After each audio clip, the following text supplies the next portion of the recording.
हरे कृष्णा। सभी वैष्णव भक्तों के चरणों में दंडवत प्रणाम। कार्तिक मास, पवित्र कार्तिक मास की हार्दिक शुभकामनाएं और महामहोत्सव की जय। भक्ति से भरे भाव हे हरि, मेरे मन उपजाओ। 17वां अध्याय कार्तिक, कृपा दृष्टि कर जाओ। हरे कृष्णा। तो कार्तिक महात्म्य अध्याय 17। तो चलते हैं हम इस कथा श्रृंखला की ओर।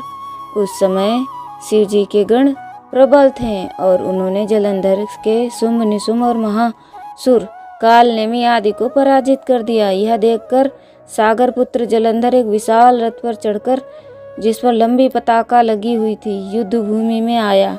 इधर जय और शील नामक शंकर जी के गण भी युद्ध में तत्पर होकर गरजने लगे।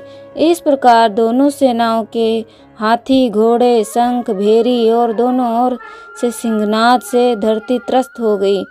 जलंधर के कुहरे के समान असंख्य बाणों को फेंककर पृथ्वी और आकाश तक व्याप्त कर दिया, और नदी को 5, गणेश को 5, वीरभद्र को एक साथ ही 20 बाण मारकर उनके शरीर को छेद दिया और मेघ के समान गर्जना करने लगा। यह देखकर कार्तिकेय ने भी दैत्य जलंधर को अपनी शक्ति उठाकर मारी और घोर गर्जन किया, जिसके आघात से वह मूर्छित हो पृथ्वी पर गिर पड़ा। परंतु वह शीघ्र ही उठ पड़ा और क्रोधाविष्ट होकर कार्तिकेय पर अपनी गदा से प्रहार करने लगा। ब्रह्मा जी के वरदान की सफलता के लिए शंकर पुत्र कार्तिकेय पृथ्वी पर सो गए। गणेश जी भी गदा के प्रहार से व्याकुल होकर धरती पर गिर पड़े। नंदी व्याकुल हो गदा प्रहार से पृथ्वी पर गिर गए। फिर दैत्यों ने हाथ में परिध ले शीघ्र ही वीरभद्र को पृथ्वी पर गिरा देख शंकर जी के गण चिल्लाते हुए संग्राम भूमि छोड़कर बड़े वेग से भाग चले।